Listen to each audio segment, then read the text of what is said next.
ধন্যবাদ আজকের ভিডিওতে জয়েন করার জন্য। এই ভিডিওতে আমরা এক্সট্রা কিছু জিনিস জানবো কোথায় এরর হ্যান্ডেলিং করা হয়। তো কিছু উদাহরণ আমরা দেখে নেই। যেমন ইউজার ইনপুট হিসেবে আপনি যদি নাম্বার দিয়ে দেন আর ইউজাররা যারা ইউজ করবে তারা যদি স্ট্রিং দেয়, ওই ক্ষেত্রে কিন্তু আপনার প্রোগ্রাম ক্র্যাশ করার সম্ভাবনা থাকে। তো ওইটা হ্যান্ডেল করা।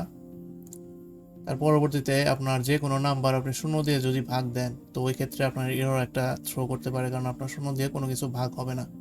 তার পরবর্তীতে আপনার ফাইল রিডের অপারেশন, যেমন আপনার ফোল্ডারে কোনো ফাইল নেই কিন্তু আপনি দিয়ে রাখছেন যেমন একটা ফাইল আছে যেটা ইউজ করবেন। তো এই ক্ষেত্রে ফাইল যদি খুঁজে না পায়, আপনার কিন্তু একটা এরর দেখাবে। তো এটা হ্যান্ডেল করা। আর সবচেয়ে বেশি বড় কাজে লাগে যেটা হলো আপনার ইন্টারনেটের এপিআই অ্যাক্সেস নিয়ে কাজ করার সময়।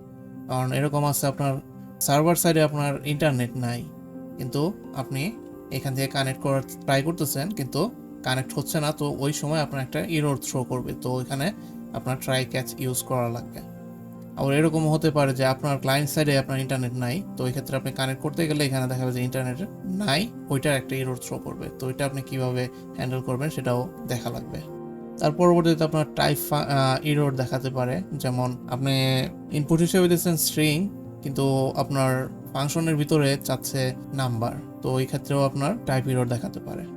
আর সর্বশেষ আপনার ডাটা কনভার্সনের সময়, যেমন আপনার কিছু স্ট্রিং আছে, স্ট্রিং এর মধ্যে আপনি জাস্ট নাম্বার যদি দিয়ে রাখেন, যেমন 1 2 3 এইসব কিছু আপনার যদি ডাবল কোটেশনের ভিতরে থাকে, মানে স্ট্রিং আকারে আপনি নাম্বার লিখে রাখছেন কিন্তু এটা আপনি নাম্বারে কনভার্ট করতে পারবেন। কিন্তু এরকম যদি হয় যে 1 এইভাবে যদি আপনি 1 2 লিখে রাখেন, তো এই ক্ষেত্রে কিন্তু আপনার ডাটা কনভার্সন হবে না। তো এই জিনিসগুলা এরর হ্যান্ডেলিং দ্বারা ঠিক করা হয়। তো আশা করি আপনাদের একটা আইডিয়া আসছে কিভাবে আর কোথায় এই এরর হ্যান্ডেলিং গুলো ব্যবহার করা লাগবে। তো পরবর্তী ভিডিওতে আমরা দেখব ইউজার ইনপুট এবং ইন্টারাকশন।